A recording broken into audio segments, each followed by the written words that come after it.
नमस्कार दोस्तों, स्वागत है आप सबका मेरे चैनल समरस भारत में। मैं श्रवण कुमार इस वक्त मौजूद हूं जनपद जौनपुर में। और जनपद जौनपुर की जब बात हो और साथियों इन दिनों ये चर्चा का विषय बना हुआ है, कारण एक ही है। सुल्तानपुर में जो डकैती कांड हुआ था उसमें मुख्य आरोपी उमेश यादव का इनकाउंटर कर दिया जाता है। इनकाउंटर के बाद तमाम सवाल उठते हैं, लेकिन उसी के बीच में अखिलेश यादव का ट्वीट आता है और ट्वीट आने के बाद से ही सरगर्मी इतनी तेज़ हो जाती है कि लोग जो हैं वो जानने पर आतुर हो जाते हैं कि क्या पूरा मामला था, या मंगेश यादव जो 19 वर्ष का, क्या वो सही में इनकाउंटर का हकदार था या मौत का हकदार था। क्या सरकार ने जो किया है वो जायज़ किया है, या एसटीएफ द्वारा जो किया गया है वो जायज़ था कि नहीं था। इस पर तमाम सवाल उठते हैं। सवालों के बीच में जब यहाँ पर हम आए हुए हैं तो ऐसे में देखा जा रहा है कि यहाँ पर मंगेश यादव की श्रद्धांजलि सभा रखी गई है। उसमें तमाम लोग आ रहे हैं, श्रद्धांजलि दे रहे हैं, और ऐसे में लोगों का क्या प्रतिक्रिया है आइए सीधा जानते हैं। स्वागत है आपका। धन्यवाद आपको। आपके चैनल के माध्यम से हम यही कहना चाहते हैं, हम विधानसभा अध्यक्ष रामजतन यादव पहले तो आज मंगेश भाई के श्रद्धांजलि अर्पित करते हैं। इसी क्रम में हमारे भाई विधानसभा के प्रीतम यादव जी हैं जो आज आर्थिक मदद किए। मैं आपके चैनल के माध्यम से बहुत बहुत धन्यवाद देता हूं, और अपने राष्ट्रीय अध्यक्ष जी को बहुत बहुत आभार प्रकट करता हूं कि आपने यह मुद्दा उठाया। यहाँ तक कि हम लोग यहीं के हैं, हम नहीं जान पाए कि जितना ये लोग चढ़ा बढ़ा कर मंगेश यादव को बताए। हम लोग खुद नहीं जानते हैं कितना मंगेश यादव बनवास हैं, इतना अपराधी हैं, ऐसा कुछ जानकारी नहीं हुई। और जब जानकारी हुई तो वह एक निरीह व्यक्ति था। इसको एसडीएफ वाले इसलिए मार दिए कि सरकार खुश हो जाए कि हमने कोई ऐसा काम कर लिया है। जो कोई घटना हुई, घटना तो सही हुई, लेकिन उस घटना में जो फर्जी घटना करके बजाए और हत्या किए, इसकी हम आपके चैनल के माध्यम से बहुत निंदा करते हैं। लेकिन इसमें पुलिस प्रशासन द्वारा जिस प्रकार से डीआईजी जो डीजी रैंक के हैं उनके द्वारा एक वीडियोग्राफी वायरल किया जाता है, मतलब बताया जाता है मीडिया में, या कह सकते हैं कि उनके साइड पे डाला जाता है कि इसमें बताया जा रहा है कि रात के समय जब वीडियो बना रहे होते हैं यहाँ के पुलिस वाले, तो उनमें मंगेश की बहन कह रही होती है कि 2 महीनों से मंगेश घर पर नहीं है। उसके बाद फिर ये बताना कि घर से उठा कर ले गए हैं, ये इसमें कहाँ तक आपको जाएगा? देखिए, सही तो यह है, अब जितने भी जो भी अधिकारी हैं और पुलिस विभाग के, चाहे उनके नेता हैं बीजेपी के, वो तो दूर से देख रहे हैं। लेकिन जब आप नज़दीक, आप तो यहाँ आए हैं, सही तो यहाँ जान ही जाएंगे कि सही उस दिन ये 2 तारीख के रात में 2 बजे सही उठा के ले गए। लेकिन जब भी आप भी मानव हैं, इस समाज में रहते हैं, पुलिस जब भी आती है, और कितना बड़ा संत क्यों न हो, अगर उससे एक बार उसके घर पूछा जाएगा अरे फला आदमी कहाँ है, तो एक बार आदमी झूठ बोलता है। तो हो सकता है कि वह उसी भेष में वह बच्ची जो भी कुछ कही हो, लेकिन ये पूरा गांव, हम स्वयं विधानसभा अध्यक्ष, इसी विधानसभा के अध्यक्ष हैं, हम सबसे पता लगा लिए हैं कि मंगेश यादव तो यहीं था, और यहीं से पुलिस ले गई है। एसटीएफ पुलिस यहीं से इनके घर से ले गई है, और 2 तारीख के रात में ले गई है, और ले जाकर अब बार आती रही, बीच में पता लगाती रही, देखिए इसके कोई मददगार तो नहीं है। जब देखा झोपड़ी है, अजंडी कोई इस ढंग से इसका मददगार भी नहीं है, तब वो लोग हत्या की सुखी ऐसी हत्या कर देंगे, सरकार खुश हो जाएगी और मेरा काम हो जाएगा।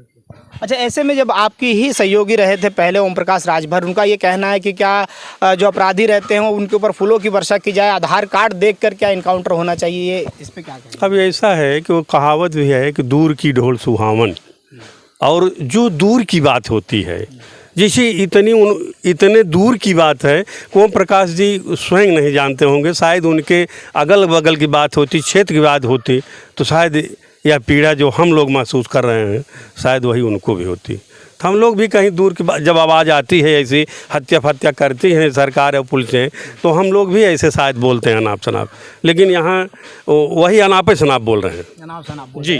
तो स्वागत है आपका। धन्यवाद। क्या कहेंगे इस पूरे मामले को लेकर, जिस प्रकार से जो सरकार है, सरकार के लोग जो हैं वो ये भी कह रहे हैं कि जिस प्रकार से अखिलेश यादव जो है वो जाति देखकर ट्वीट करते हैं, और जिस प्रकार से जब यादव समाज के ऊपर, या कह सकते हैं कि आरोपियों के ऊपर जब इनकाउंटर होता है तभी उनका ट्वीट आता है, ऐसा क्या कहेंगे? वो कहने वालों पर तरस आती है, सोचने पर मजबूर होना पड़ता है कि कितने जातिवादी लोग हैं ये। कोई राष्ट्रीय अध्यक्ष, राष्ट्रीय नेतृत्व किसी बात को जब उठा रहे हैं, इनको जातिवाद दिखता है। किसी के ऊपर 50 मुकदमे, किसी के ऊपर 52 मुकदमे, कोई 25,000 का इनामी है, किसी के ऊपर एक भी मुकदमा 1 लाख का इनामी है। ये जातिवाद नहीं तो और क्या है? जब किसी के साथ जाति होगी और हम अपनी आवाज़ उठाएंगे तो हम जातिवादी हो गए। समाज के लिए अगर कोई बात कर रहा है, गरीब, दलित, पिछड़े, दलित कोई भी समाज का हो, अगड़ा हो, पिछड़ा हो, ऐसा कुछ नहीं, सारे समाज के लोगों की बात अगर उठाते हैं तो जातिवादी है। लेकिन जब वही राष्ट्रीय अध्यक्ष जी दूसरे समाज के लिए बात करते हैं तो लोग नहीं कहते कि जातिवादी, उन पे आरोप नहीं लगता। जातवादी शब्द लगा करके लोग आवाज़ को दबाना चाहते हैं। ये उनकी घृणित मानसिकता है जो ऐसा कहते हैं कि राष्ट्रीय अध्यक्ष जी अखिलेश जी जातिवाद की बात करते हैं। ऐसा कुछ भी नहीं है, वो केवल अपनी मानसिकता को उजागर कर रहे हैं जो ऐसा कह रहे हैं, और उनकी भावना को दबाना चाहते हैं, समाज में गलत मैसेज पैदा करना चाहते हैं, एक गलत संदेश देना चाहते हैं। खुद जातिवादी लोग हैं और दूसरे को जातिवादी बनाते हैं। हमारे यहाँ जातवाद की कोई परिकल्पना, कोई समाजवादी में कोई जातवाद है ही नहीं। यहाँ जातवाद की बात नहीं होती। जातवादी जो है वो खुद वही बात करते हैं, वो लोग उनके ही लोग करते हैं। उनको तो इस सब चीज़ पर बहस ही नहीं करनी चाहिए, क्योंकि उनका खुला एजेंडा है। जातिवाद, हिंदू धर्म, धर्मवाद, वर्गवाद, समाजवाद की बात नहीं कर सकते। वो तो यही तोड़ने का काम ही कर रहे हैं पूरे देश में।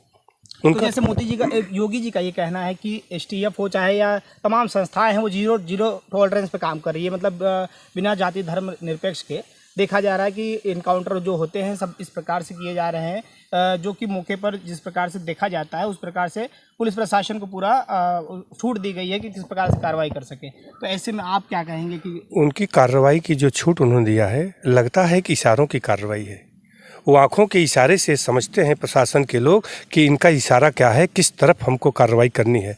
जीरो टॉलरेंस की बात करते हैं, लेकिन इशारा उनका किस तरफ है, इन्हीं को समाप्त करके जीरो टॉलरेंस को जाहिर करना चाहते हैं। मुझे लगता है कि कहीं कहीं माननीय मुख्यमंत्री जी के आदेश का पालन भी नहीं करते क्या लोग।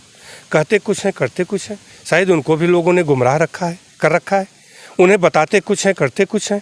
हो सकता है वो भी निरीह हो गए हों, लाचार हो गए हों, इन लोगों के सामने उनकी भी न चलती हो। उन्हें तो टाइट होकर के प्रशासन को थोड़ा कड़ा करके इस संविधान की रक्षा करनी चाहिए, लोकतंत्र की रक्षा करनी चाहिए। और धर्म के पुजारी हैं, आध्यात्मिक व्यक्ति हैं, साधु भेष में हैं, उन्होंने ईश्वर की शपथ खाई है। कोई खाया हो न खाया हो, जो इंसान साधारण व्यक्ति है वो ईश्वर की शपथ जब लिया है तो अगर वो पालन करता है, आप तो उसी में रंगे हो। आप ईश्वर की शपथ लिए हो, आप कहाँ से गलत कर रहे हो? आप तो ईश्वर को भी धोखा दे रहे हो। जिस संविधान की और जिस ईश्वर की आपने शपथ ली है उसको आपने झूठा साबित कर दिया अपने 2 कार्यकाल के दौरान, और आपके अधिकारी आपको ब्लैकमेल कर रहे हैं। आप अच्छा, अधिकारियों की बात आप जिस प्रकार से कर रहे हैं, ऐसे में STF जो DK शाही हैं, जो कि चप्पल पहन करके उनका वीडियो भी और तस्वीरें ज़्यादा वायरल हो रही हैं, उस पर क्या कहेंगे? क्या वो लगता है कि एक प्री प्लान्ड तरीके से इनकाउंटर किया गया था और ये सारी चीज़ें? यह बात तो वो लोग भी जानते हैं। अगर यही कार्रवाई दूसरी सरकार की तरफ से हुई होती, यही बात वो लोग भी कहते कि चप्पल पहन करके इनका ये जो आया है ये कौन सा इनकाउंटर है। अभी देखिए आया है पेपर में, मीडिया में निकला है कि कौन सा महिला आयोग में किसका चयन हुआ है, किसकी पत्नी का। तो ये क्या है? ये परिवार को बढ़ाने का सिलसिला इस हद तक चला गया है, किसी की जान ले लो और परिवार को कहीं ले जाकर के इस्टेब्लिश कर दो, सरकार की मंशा पूरी हो जाए। अच्छा, ऐसे में भैया ये बताइए कि जिस प्रकार से बताया जा रहा है कि तमाम जगह सरकार जो है, या कह सकते हैं कि जो पुलिस है, STF है, वो छानबीन कर रही है। ऐसे में बरेली में बताया गया कि एक होटल के अंदर जहां पर मंगेश यादव और पूरी टीम रुकी हुई थी, उसकी क्या सच्चाई है, उस पर कुछ क्या कहना चाहिए? देखिए, मैं सीधा ये कहना चाहता हूँ, लोकतंत्र और संविधान को चलाने के लिए संस्थाएं बनाई गई हैं, और जो कुछ संस्थाएं जो हैं जनता की सेवा करने में, जनता की सुरक्षा करने के लिए बनाई गई है। वहीं संस्थाएं जनता के ऊपर, बेगुनाहों के ऊपर, गरीबों के ऊपर अगर अत्याचार करने लगे तो उसके बाद पूरा इसमें पूरी सरकार दोषी है, कि संस्थाओं को चलाने के लिए सरकार दोषी है। और ये जो मंगेश है, मंगेश के परिवार से आप पूछिए। उसके बाद वो जो बहन का वीडियो वायरल किया जा रहा है, उसके बाद मंगेश की बहन को डराया और धमकाया गया, उसके बाद असलाह दिखा के वीडियो बनाया गया रात में, उसके बाद ये वीडियो जाके अब जारी किया गया। और उसमें बहन क्या कह रही है, पिता क्या कह रही, माँ क्या कह रही है, एक इकलौता बेटा। बताइए इससे बड़ी क्या हो सकता है विडम्बना। और यह सरकार, मैं आपके चैनल के माध्यम से इस सरकार को चेतावनी समझिए। समाजवादी पार्टी का एक कार्यकर्ता न तो डरा है, न मंगेश डरा था। और मैं एक समाजवादी पार्टी मंगेश को उसके बाद हमारे राष्ट्रीय अध्यक्ष जी, समाजवादी पार्टी, जब तक न्याय नहीं मिलेगा, जब तक न्यायिक जांच नहीं होती है, जब तक सीबीआई जांच नहीं होगी, तब तक समाजवादी मजिस्ट्रेट लेवल की जांच हो रही है जो जिस प्रकार से बताया जा रहा है, तो उस पर क्या आप लोगों को भरोसा नहीं? मजिस्ट्रेट लेवल पे जांच आप पूरे उत्तर प्रदेश में देखिए कहाँ हुई। उसके बाद जहाँ पर हुई पूरे सरकार के इशारे पर जांच हुई, और सरकार अपना ये जो साक्ष्य छिपाने के लिए अपना जो गलत काम किया है सरकार, उसके बाद उसको छिपाने के लिए मजिस्ट्रेट जांच करती है। हमको न्यायिक जांच चाहिए। और जी, मतलब कहीं ना कहीं सरकार के ऊपर भरोसा नहीं है, सीबीआई के ऊपर आप लोगों को भरोसा हो रहा है। तो ऐसे में आपने यहाँ पर आकर के मदद की है और जिस प्रकार से श्रद्धांजलि दी है, पहले तो स्वागत है। क्या नाम हो आपका? प्रीतम यादव, ग्राम प्रधान बिठुआ। अच्छा, इधर आ गया। ये सब फ्रेमों में सब वही है। तो क्या कहेंगे जिस प्रकार से ये जो घटना हुई है यहाँ पर, परिवार कहीं ना कहीं परिवार के मन में भी असंतोष है, और कहीं ना कहीं जो लोग आ रहे हैं यहाँ पर देखने के लिए या श्रद्धांजलि देने के लिए, उनके मन में भी एक पीड़ा है, और उस पीड़ा में आपने यहाँ पे मदद की है। तो आप कैसा अनुभव कर रहे हैं और क्या कहना चाहेंगे? देखिए, कितना कहा जाए, हमारे नेताओं ने सारी बातें रख दिया है। मेरा केवल सिर्फ इतना कहना है, इस शासन से कहना है, उस डकैती में तमाम लोग, उस घटना में तमाम लोग वांछित थे और पकड़े गए और अंडर कस्टडी हैं कि नहीं है?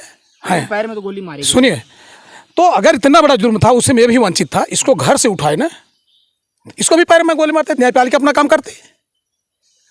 और अगली बात, हमारे मुख्यमंत्री जी धर्मगुरु हैं, इतने बड़े सन्यासी हैं, इंटरनेशनल लेवल के, कहते हैं मेरी सरकार जीरो टॉलरेंस पे काम कर रही है। तो क्या आप बताइए, ये जीरो टॉलरेंस है? उनकी पुलिस ट्रिगर हैप्पी है, बात बात में गोली मारती है। अगर ऐसा ना होता तो जैसे और अपराधी पकड़े गए हैं, उनका हाफ इनकाउंटर किया गया है, जिंदा है ना, ठीक ना, इसको भी उसी कैटेगरी में रख देते हैं।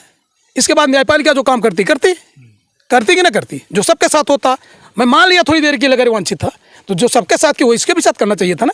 और जिस माता पिता का इकलौता चिराग बुझ जाए, जरा आप उससे पूछिए, वो मेरा रिलेटिव है, आप बताइए क्या उसके ऊपर बीतती होगी?